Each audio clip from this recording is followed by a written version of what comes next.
Welcome to the new Kevin Smith, The Great Witness Show. The New Adventure series is. It is March 16th, 2022. I'm Dean Val here with Dean Kevin, the star of the show. And hi Kevin, how are you doing? And we look forward to hearing your experiences. Welcome. Our objective overall is always the ease, and the promoting of it, and the real guides. Everything is about awareness and becoming more so aware of the everything all life is. The purpose of the creational simulators is that through the experiences generated via the ideas created and agreed upon, which form the consciousness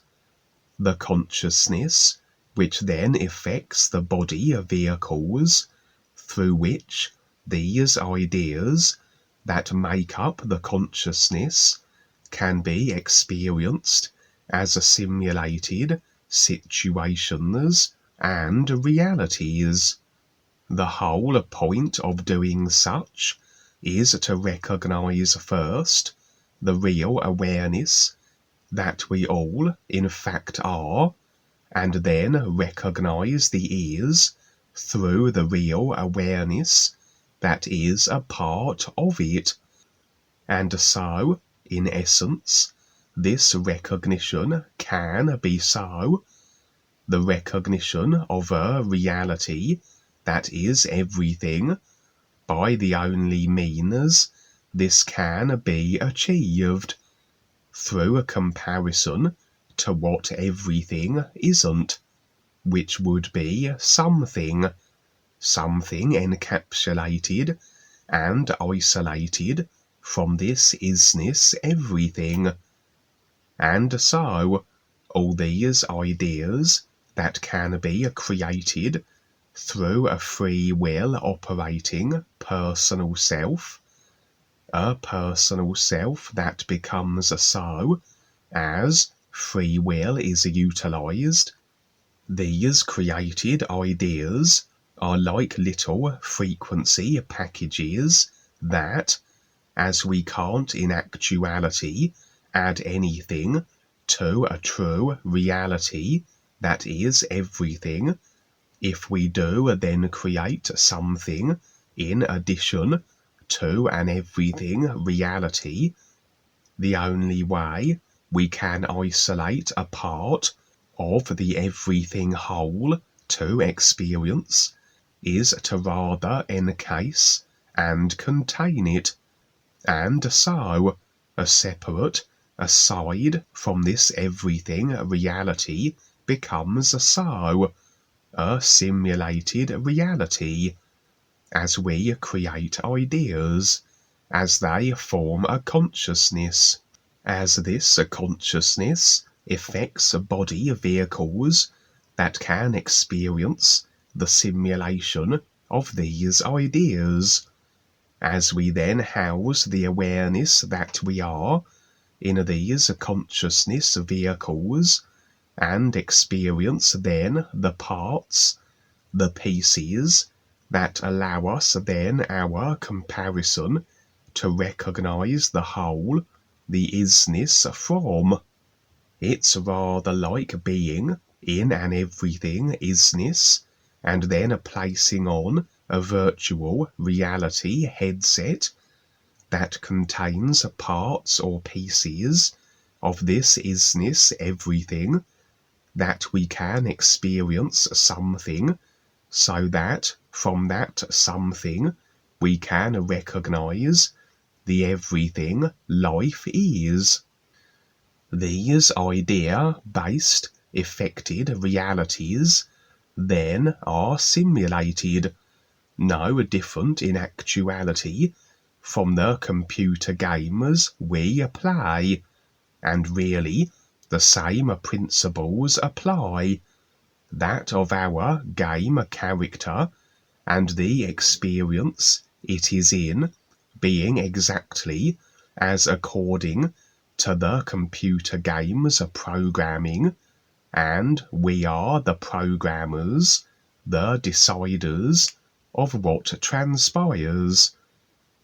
As our simulated experience is exactly in accordance to the ideas we create, decide, and agree upon, which becomes the consciousness, a little like the files that make up the computer games we play, and then would be the idea to recognize that our personal self, our consciousness of ideas, and everything generated from it is just something created.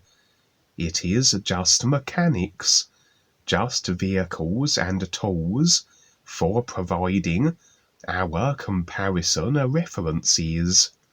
And as we recognize then the real awareness, which is aside from all the ideas of the personal self and consciousness, as we learn to assume this nowness position, as we put aside the consciousness of a mind and emotions, we have our direct connection with the ears.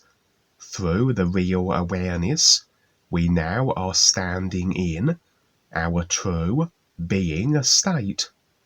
And then we can make our comparisons with everything we experience, the ideas of our experiences compared to the nowness of the real awareness aside from these ideas. And the sun, of course, is the excellent representation of this nowness, everything isness position, as all thoughts, emotions, ideas, attitudes, convictions, and assumptions can be compared with the sun, and we see how none of these ideas can be found there. For these ideas effect encapsulated, contained, simulated realities, as all ideas do. But as we compare them to the sun, as we place them aside, we move into a position, a real awareness nowness, aside from isolated parts, pieces, ideas, into the position of the everything isness reality. And gradually, as we continue such a practice, this back and forth, for always we will have the ideas of creation to deal with, we may eventually begin to recognize the isness, and the purpose of the created simulators and the consciousness personal self will be complete. In the meantime, we go about our process. We must face the personal self and the entirety of the consciousness construction, which we have continually built upon since we first activated our first encapsulating ideas, forged a consciousness, and inserted the awareness in the mechanics that allow the consciousness effected simulation to be experienced. For as we somewhat disconnect from the real awareness, as we embrace totally the personal self, and become lost in our free will generated creations, as we then are in agreement with the consciousness and all its ideas, therefore, there comes the moment when we have the opportunity to recognize the ease, that we must then extricate ourselves from the agreement we have with all the ideas of the consciousness, A process that takes the time it will as we go through all the agreements, most of which will be enhanced and made more captivating through the emotional attachment applied, the emotional astral sensation component, which always enhances ideas and makes them harder to release. We have two states of being, the personal created self and the real awareness, everything position, and we can switch back and forth, but to be able to be extracted from the necessity of simulated creation, we must release all the ideas of the consciousness that we go through the process of facing. For any idea we can't release, we are deciding to experience, and we are always effecting the means by which that idea can be experienced, and must continue then to experience this isolated, encapsulated part until we do release it. We are resigned to our virtual reality headsets until we can let go of all the ideas that comprise the consciousness, and only then can we remove the virtual reality headset and stand in the isness, everything reality, as the being of real awareness light we actually are, aside from the simulated personal self. And as a consciousness is a part of all consciousness that affects the overall simulator, according to the extent of the restricting ideas that make up overall consciousness, as a consciousness will constantly be added to, and all ideas it contains constantly agreed with. For as we assume only our personal created self-position, we are in full agreement with it, which is the entirety of its consciousness, which is every idea it contains, like having every file on your computer and every web page ever visited and every game ever played on it all open at once, and it is consequently rather overburdening for our computers. And if we take the simulator as the overall computer, then that must handle all the consciousness of restricting ideas that are agreed and clung to. So this affects the simulator adversely. It goes through its degradation cycles to inevitable implosion, for the simulator overall is the overall effect of the consciousness. And for every individual who goes through their process of awareness, which are these ideas of the consciousness, faced and released, so it is as though we are turning off these web pages, games and files that all are open on the screen, one by one, and this then eases the burden on the simulator. And if we reach a point of a complete divorcing of agreement and attachment with the consciousness personal self, it is still there, but nothing of it we are holding to. We experience just the simulation effected from it, but we don't have every idea that makes up the affected simulation, all the consciousness ideas that culminate in our present experience on the screen, so to speak, and this rather eases the strain on the simulator our consciousness is a part of effecting. And so generally our business on the real side is to promote and share this opportunity, to garner agreement for our various activities which are beneficial and all life supporting. The overall bigger picture being the recognitional opportunity, and with every agreeable being who steps up and takes this on, so can the simulator implosion be offset by fractions and degrees. And so I would find myself on an assignment or other, the details not very forthcoming, just the overall impression and sense of this, that I was seeking agreement for our galactic activities and extending the opportunity of the ears.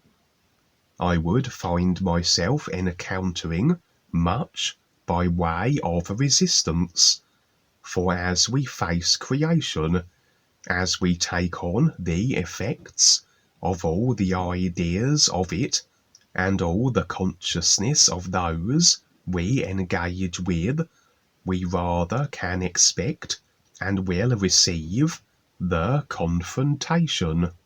For naturally the dark forces whose controlling positions are dependent on agreement maintained to the overall consciousness, a consciousness moulded into agreements to their control, which then effects an overall simulator according to their design. They wouldn't want for anyone to be on a process of agreement retracting from such a consciousness, and are swift to attack anyone who does, or anyone who is presenting this opportunity. It is an open simulator arena after all, as all consciousness is rather intertwined into the effecting of it.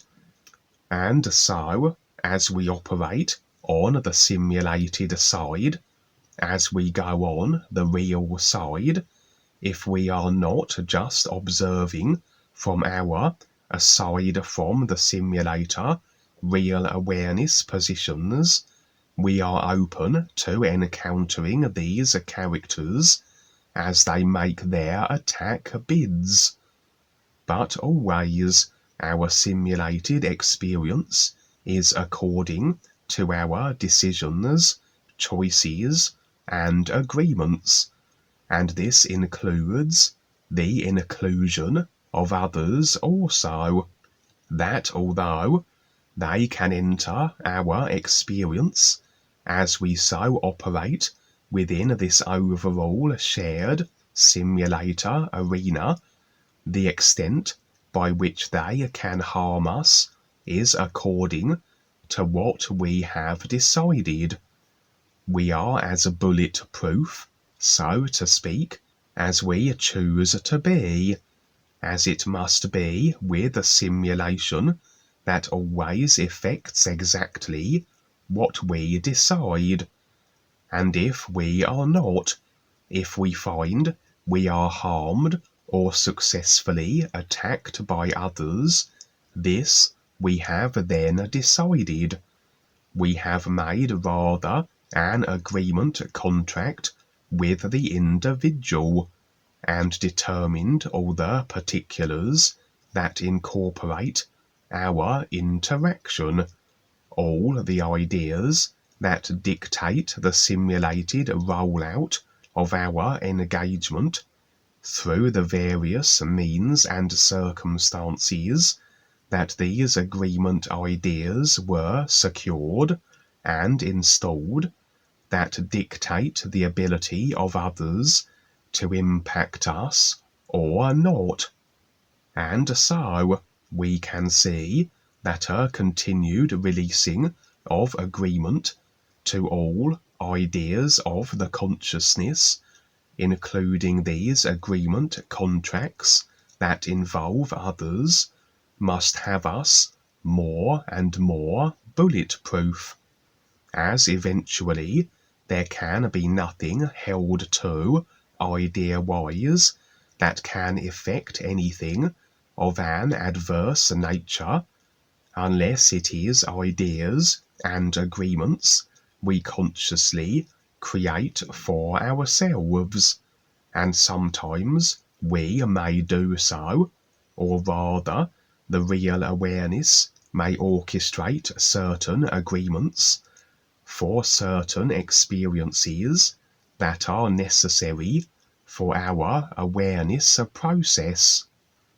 And so generally then we go about our activities on the real side. We engage with and operate within this overall shared simulated arena.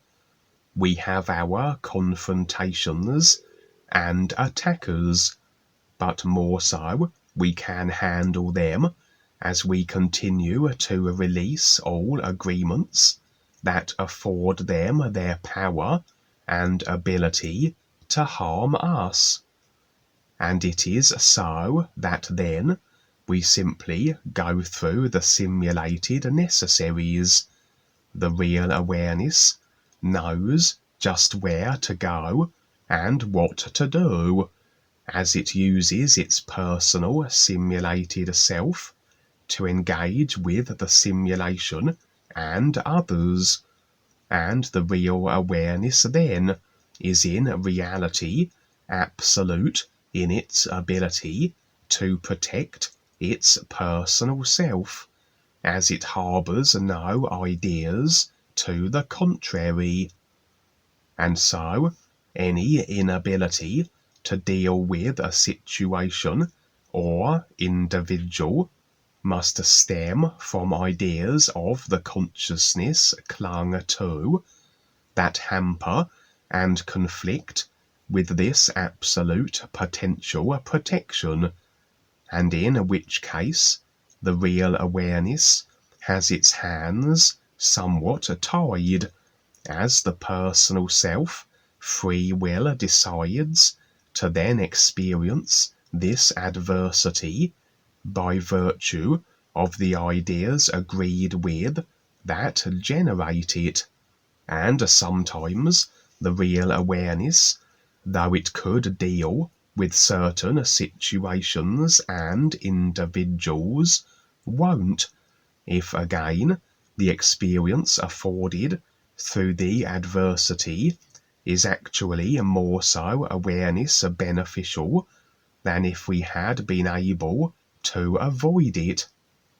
And so a real awareness that is absent of any agreed to ideas that present as a limitation of what can or can't be done is able to do anything in regards to its simulated personal self, if we stand in the nowness of the real awareness reality and allow that it can do so. For if we don't, if we are personal self immersed only, we have only the personal self and its skills to lean upon. And how would the personal self alone know how to make portals on the real side, as an example? A skill that is afforded through the real awareness when necessary, as it just works through its personal self and animates it to activate such means of simulated motion. And so, if we allow it, and according also to what consciousness agreements we still are holding to that will present the limitations, restrictions that they might. The real awareness will always deal with all situations, providing the personal self the means of survival, whatever is required, including defending the personal self from attackers. As I said, I was on assignment generally and under constant attack, to the extent that the real awareness deemed it a necessity to tip the scales, so to speak, to afford the personal self the best means of protection. And so it was that I was transformed into an indomitable robotic type creature, and as I continued with my activities, I would put down my attackers and assailants with ease, as they met instantly the effects of their decided actions, abrasiveness meeting itself, expressed as they receiving a robotic battering for their efforts.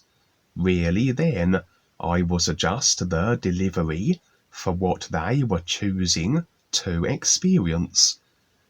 We all are simply then this same overall awareness playing simulated games with itself through all the body vehicles in creation, all the back and forth, the drama, the balancing of a karma, as effects reflect always the causes.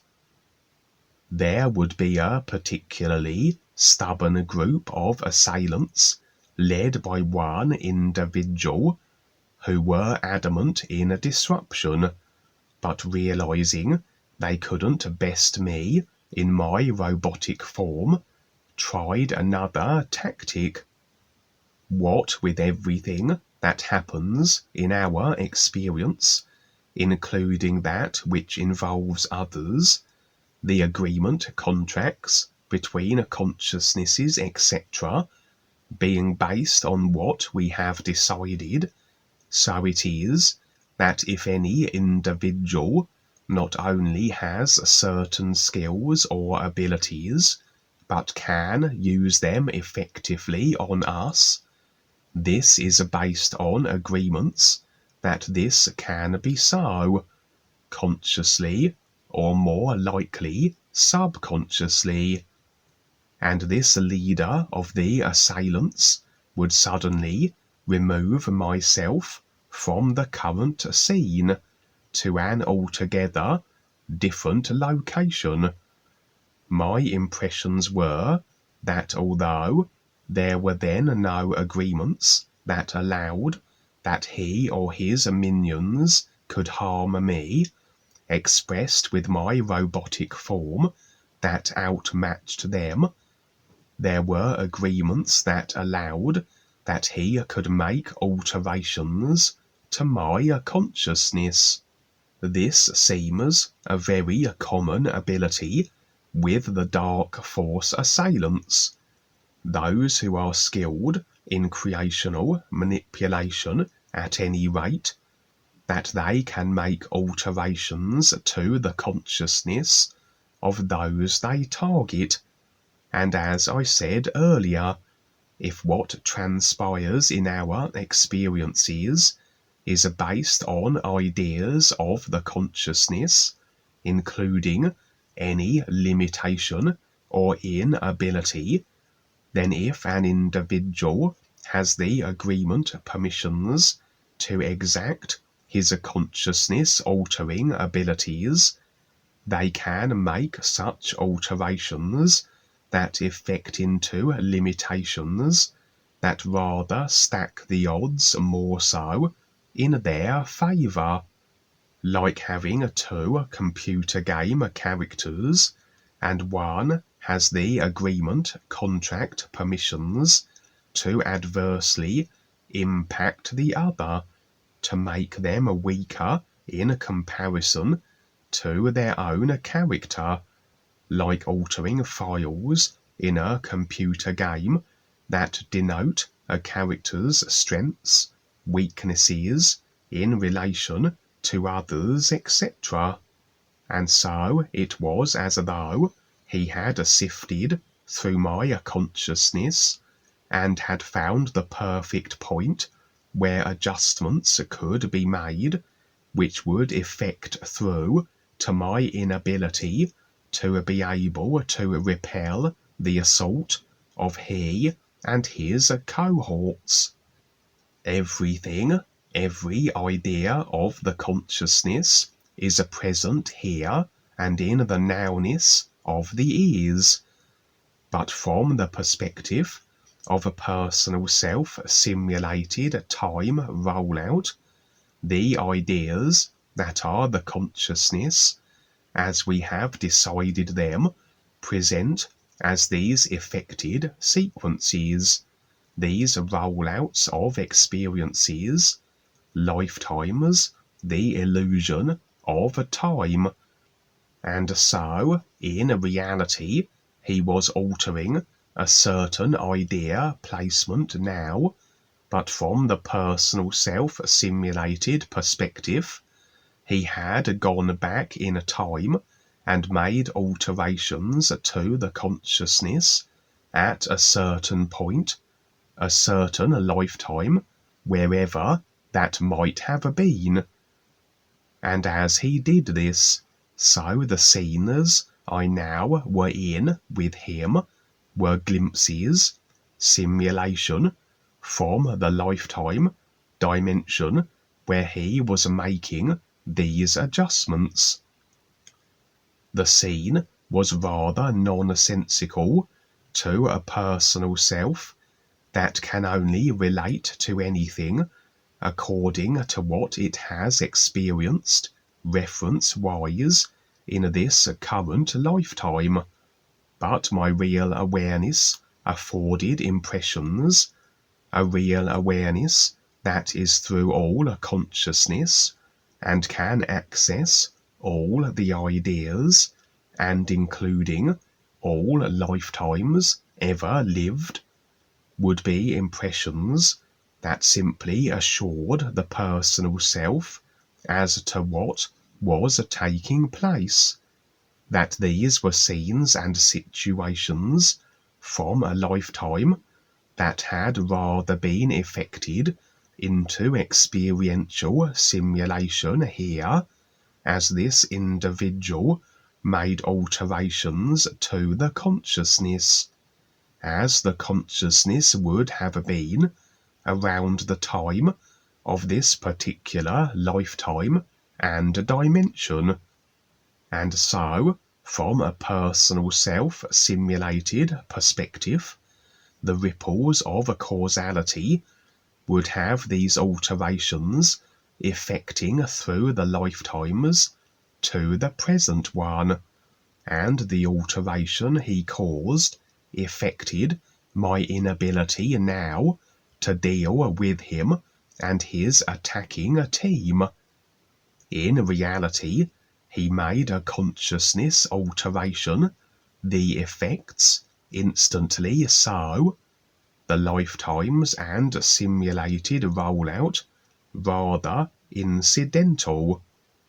And so it was that I was still in this, what had been a formidable robotic form, but it was so that now I was unable to handle this ill-intended team led by this talented consciousness manipulator.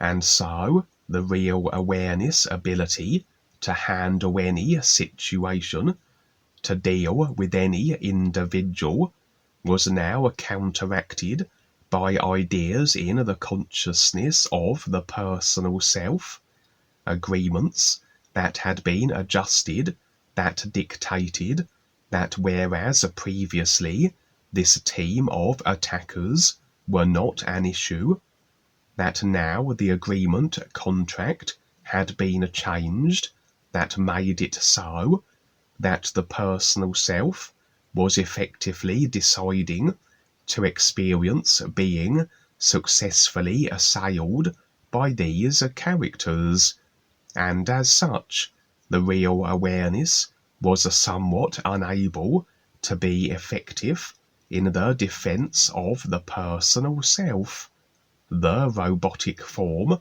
less capable, all through agreements still to be released regarding this talented creational manipulator that permitted that he could utilize his consciousness altering skills to his benefit. This would continue on for a time, what seemed like a battle that turned into more so a chase, as this group and their leader would pursue me across dimensions and simulated realms, as the scenes were forever changing. But just as I shared in a previous experience, where although we might make our agreement misjudgments, although we might have agreements still to be faced and released in the consciousness that dictate the ability of others to impact us adversely, if our overall intent is still with the ears and the recognition of it, then the process, the simulation, will roll out accordingly to that end. And so it is that a real awareness intent aligned with through the personal self, despite situations that manifest through agreements yet to be released, such as this, overall allows the real awareness, the guides, etc., to be able to intercede or make the necessary alterations to the situations that are awareness beneficial. For if we are focused with the ears and our real purpose, we always can do nothing other than always get through our adverse situations. As if allowed to do so, the real awareness overall will always do what makes the most sense awareness-wise in regards to its simulated little personal self and the affected simulated situations from its agreements and consciousness. And so it was rather amusing in a way, for as I was pursued across creation in my robotic form, there was a point where I had the impression that as much as the leader of my attacking group had altered my consciousness agreements in his favour, the real awareness now was removing this alteration and restoring it to its former settings, so to speak. This translated and effected through now in a restoration of my ability to deal with my attackers. For the adjusted agreements that had hamstringed the real awareness, that had allowed the attackers their success, were now adjusted back, and suddenly, much to my attackers' surprise, everything rather returned to how it was initially. They were on the receiving end, as they experienced the effects of themselves and their decisions. My robotic form was indomitable once again. And so, it's interesting how, in recent weeks, the particular theme of experience in regards to my attackers and assailants, as I go about my real side activities, seems to be along the lines of a consciousness alteration and manipulation via talented and skilled dark force and ill-intended characters that swings the odds in the favour of my assailants.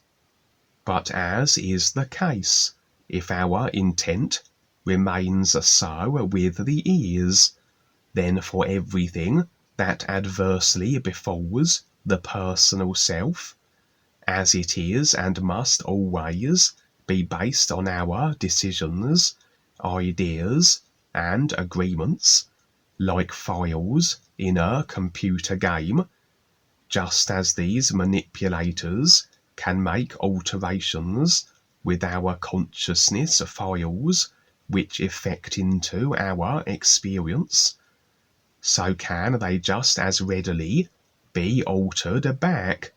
And really then, this could be a situation that goes on and back and forth as long as we have a personal self in the simulators. However, in this case, it was through agreement to the individual and his abilities to make alterations to my consciousness that allowed him to do so. And as we continue to go through the personal self and all these agreements, as we continue to remove them, we will be gradually releasing the permissions that allow such situations to occur, that then don't require the real awareness and the guides to intercede and put things back to how they were. And so eventually we may well encounter the most gifted, talented, creational, manipulating black magicians in the simulator, but the extent of their impact on us, if indeed they can have any bearing on our experience adversely, is strictly agreement dependent. And as we continue on with our process, we rather render these characters ineffectual, as the real awareness is liberated from any contradicting agreements in the consciousness that prevent its ability to protect utterly its personal, simulated, created self, as we go about our ears promoting and galactic assignments.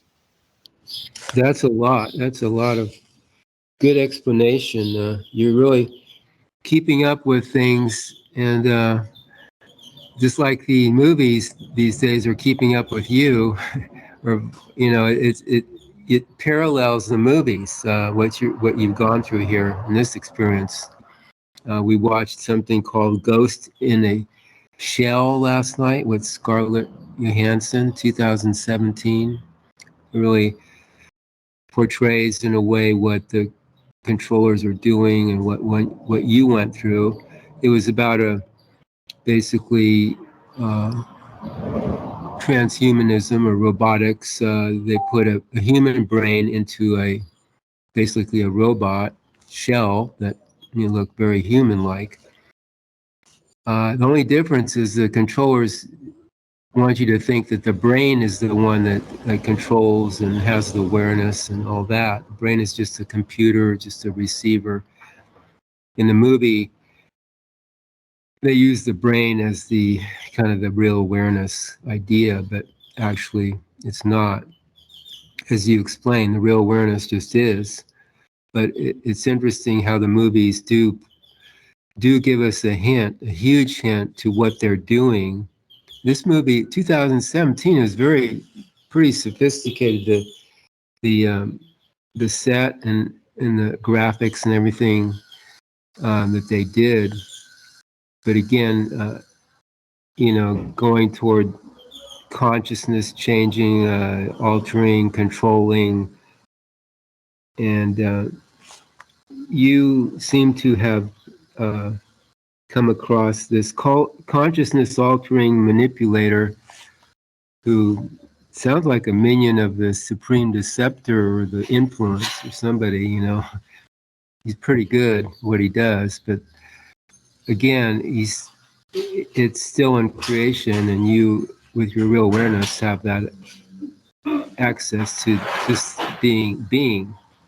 And Dwayne often talks about when in trouble, just be indifferent, just be now, and you're better off than trying to fight it or to do, you know, create something to offset it. But just be indifferent to it is one way. Focus on now, because that's more closer to what you know really are, as a being of light, a viewpoint. And the personal self, yeah, very interesting, very subtle how we have this personal self to deal with. Where it's very seductive, very real. You know, we make it real, and then how to be objective from it, very, very challenging for most, if not for everybody, really.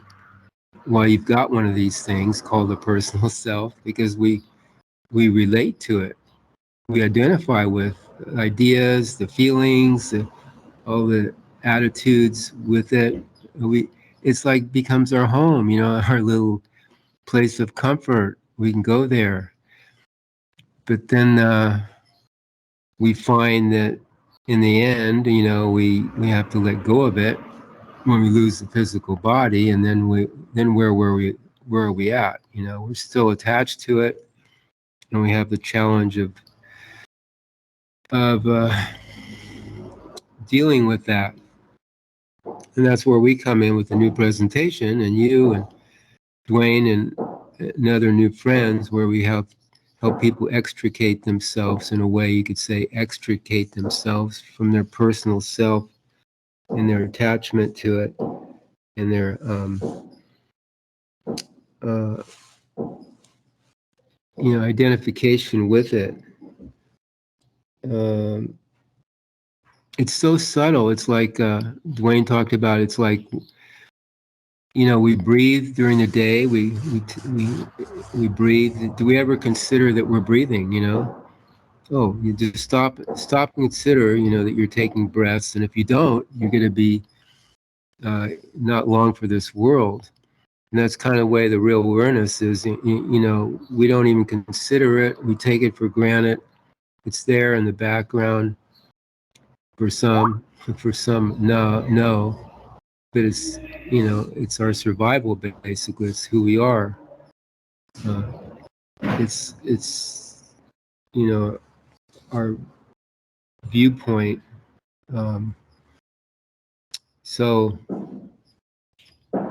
we are the experiencer, we're the viewer, and we're just using, like you well explained here in detail, you know, how it works with the personal self, and how it's engaged in the creation, and what that means to the real awareness, and what that means to your basically survivability.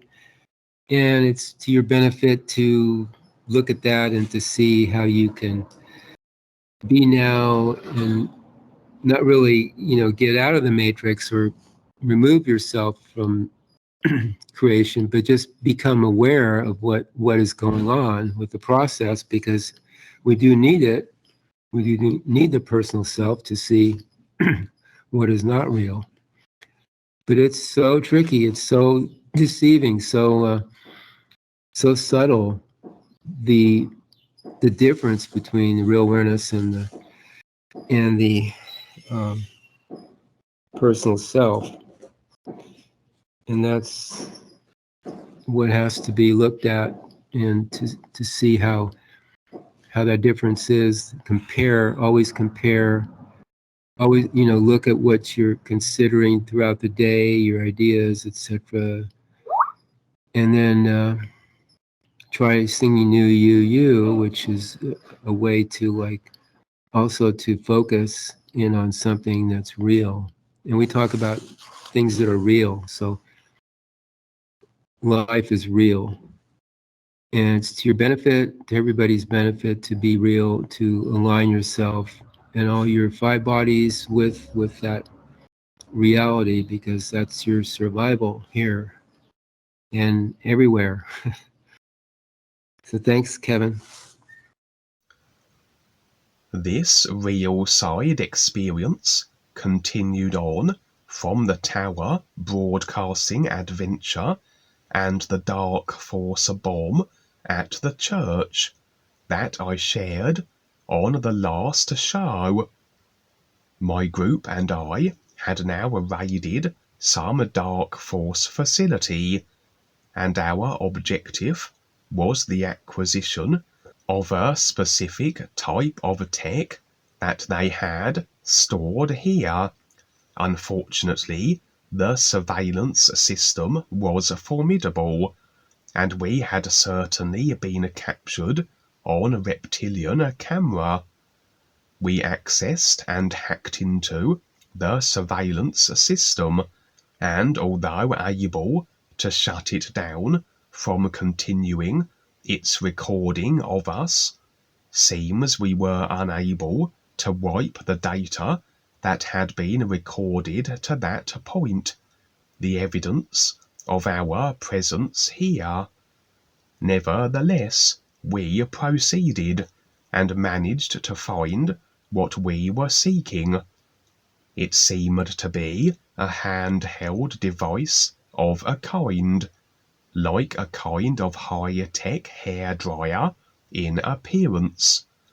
My real awareness knew that this was a gadget of a similar design and purpose to the tower of a frequency broadcasting, only on a smaller scale, for you would aim the device at any individual, creature, or any body vehicle type, and it would automatically determine all the frequencies of said body type, and from there it was a tool with unlimited manipulative potential. You could, as an example, match the frequency to a specific organ of the body and explode it, like a frequency death ray. You could match the frequencies of an individual's brain, and through this device transmit information directly into their mind, subliminals, thought forms, etc.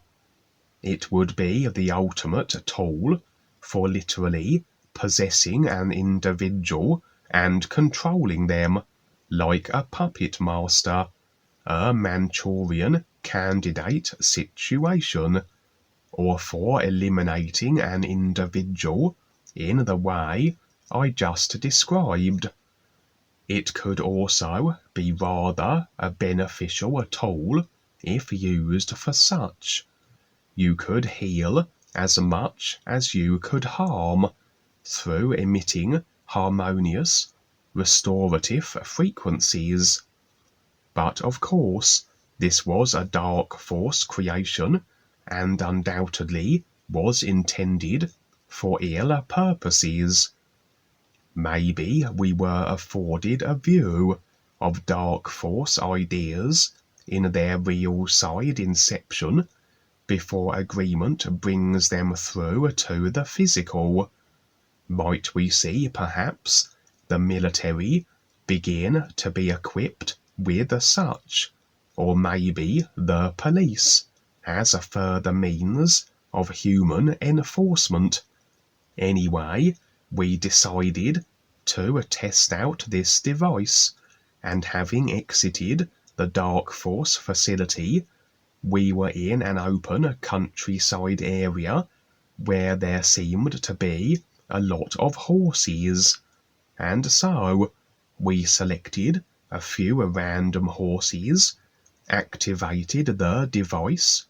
It automatically determined all the frequencies of the horse body vehicles as according to its design. Naturally, we did not harm the horses in any way, but there was one frequency that, if activated, would have the horse follow you around as though attracted to this particular frequency. As I said, this device had unlimited potential for harm and for benefit, depending on how it was decided as to its use. The scene switched now, and I was with one individual, a rather jittery female that I had to constantly calm and reassure, although perhaps her unease was well founded, for we were in an underground cave system that was full of a type of monster or creature, and not an especially welcoming type of creature at that. I had the impression that we were attempting to engage with these creatures, to either bring them on board with the galactic endeavors, to gain their agreement, or we were trying to assist them in some way, maybe both. As these were cave-dwelling creatures, but not beasts by any stretch of the imagination, a little along the lines of a variety of reptilian, I would have said, but rather a version of them that were resigned to these caves, and were not inclined toward the technological, almost like a forgotten branch of the reptilian species. Though they were highly intelligent and certainly no less capable than any other reptilian that flies in spaceships, I had the sense then that these beings, through the choices they had made, had rather found themselves in this unenviable position in life, a cave-dwelling existence, that they had perhaps even been abandoned here by the other reptilian species, as though considered an embarrassment, hidden from sight and forgotten, along the lines of reptilian discrimination or racism as the motivation for the displacement of these particular reptilians. As we proceeded, we would get glimpses of them only, as they knew we were here and were monitoring our progress and maybe assessing our threat level. For yes, they were highly aggressive and very inclined to kill any trespassers not of their own kind. They looked like a version of reptilian, as I said, though their scaled bodies were more a yellowy, purple colour. They walked on 2 legs, had tails, sharp teeth, and claws, etc. Our objective was to seek an audience with their leader, so perhaps we were here to speak of the true reality and offer them the opportunity that singing the new you and connecting with the guides and real awareness would afford them, but also as an offshoot of the reptilian species, they potentially had very similar levels of body vehicle intelligence and capability, and although abandoned by the other reptilian species, perhaps they might be instrumental and of assistance for the galactic projects in some form or fashion, as every individual has a precious, real awareness, and it's likely that due to these individuals' positions in life, that they might be very agreeable to improving their circumstances. Their leader was a curious-looking being. It didn't exactly look reptilian, more like a huge mass that filled the deepest most section of these caves, but was no less sentient or intelligent than the rest, probably more so, despite its body form, for why else would it be the leader? These reptilians were a suspicious breed, and who could blame them? So my method of decided approach was a little unconventional, as I will explain. As we proceeded, I received impressions as to the backstory of an affiliation I once had with these very beings, an affiliation they would recognize, and this, we hoped, would ensure our reaching out to them would be successful.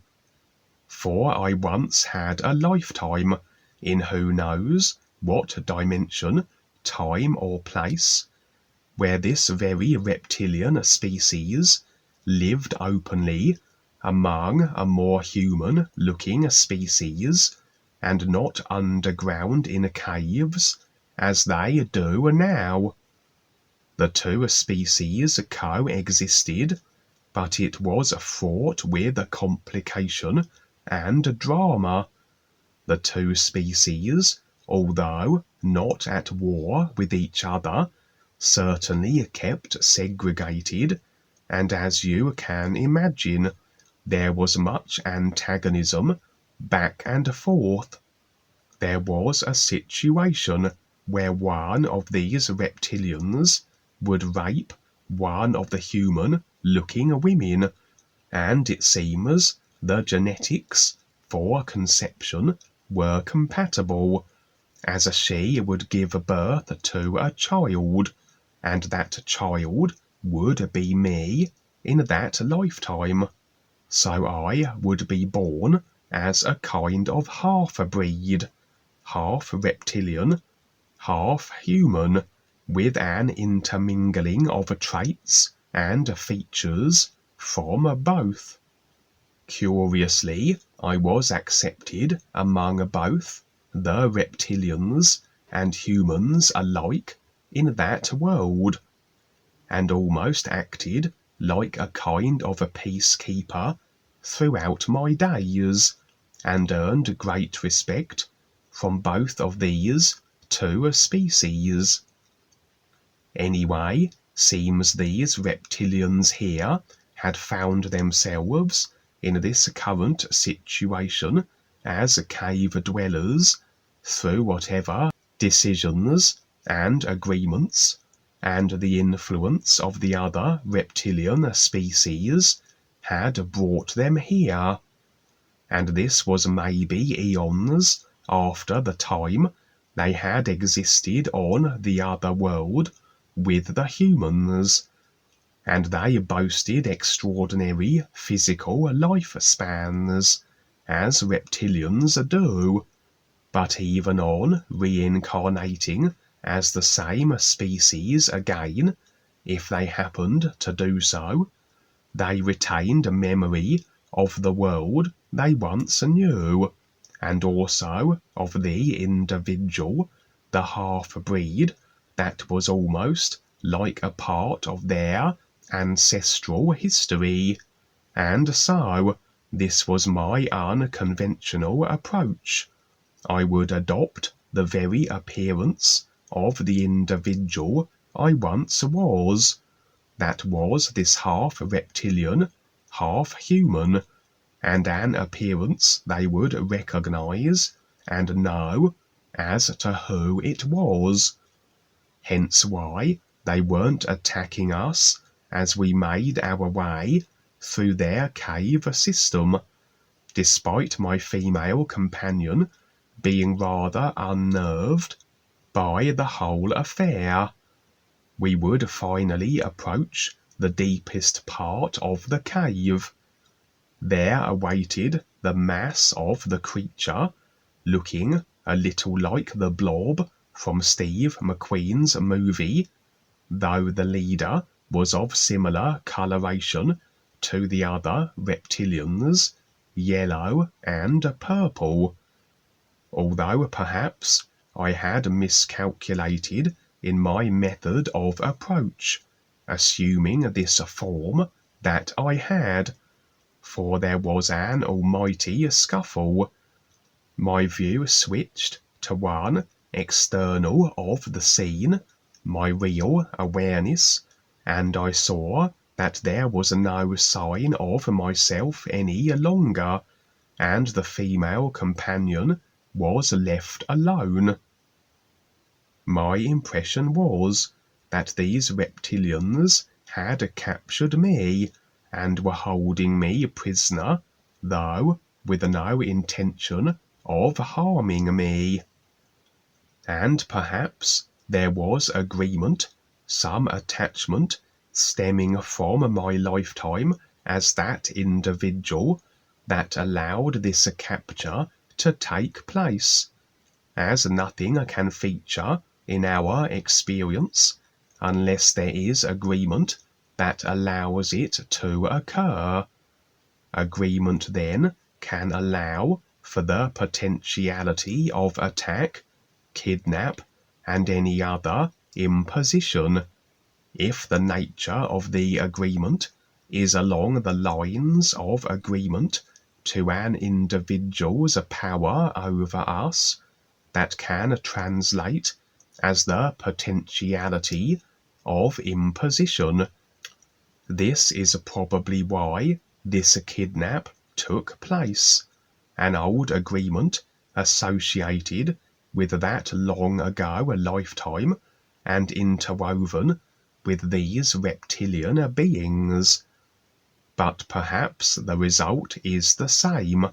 I still get my audience with the leader and can still deliver them the opportunity of the ears, and maybe secure agreement for the galactic projects.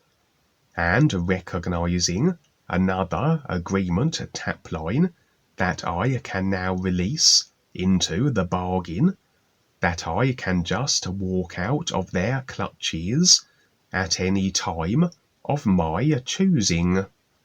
Yeah, it's never ending, is it? The way we have to keep releasing stuff. We don't have to, but there's so much to us, to our being, to our awareness, and to the personal selves that we created throughout the lifetimes, that there's endless stuff to get rid of. I mean, it's endless, right? You know, all the lifetime, millions of lifetimes, all this stuff, each lifetime we've thought, considered, felt, that could be affecting us. I mean, who knows what's down there and deep in the subconscious. But that's kind of, in a way, it's fun, but it really doesn't make a difference. It's still the real awareness that, you know, once you're tuned into that, you'll be okay. You go through the process, and what you need to let go of, you'll be shown. Life will show you. And Kevin, I see that. I just thought this thought that the controllers are watching and listening to you and taking ideas from your experiences for the movies. I think, because they have their technology and all, but you go even further with your explanations and views. So I could see them listening to your stuff and taking it and using it for their benefit, just like they do with people, inventors and creative people. They infiltrate wherever they can. So because it just, like the last experience, it was very much reminded me of what I'm seeing in documentaries and movies and Netflix and what they're bringing out right now. And if they have their way, I think we're heading toward a cyber world, you know, full of the transhumanism experience and interbreeding with, you know, different alien races with different robotic, you know, reptilian half breeds. You know, I mean, it's gonna get crazy out there or here. So keep up the good work, and yeah, to see what we can do here to bring it to be more real and bring it back to the natural environment, and so that we can everybody be okay. Thanks, Kevin. Those are great experiences. Thank you, and great explanation. Okay, and thanks for the show today. This is a new Kevin Smith Great Witness show. The New Adventure series is. Thank you, Kevin, and as always, keep it up, and we look forward to the next experience. Thank you. New you. New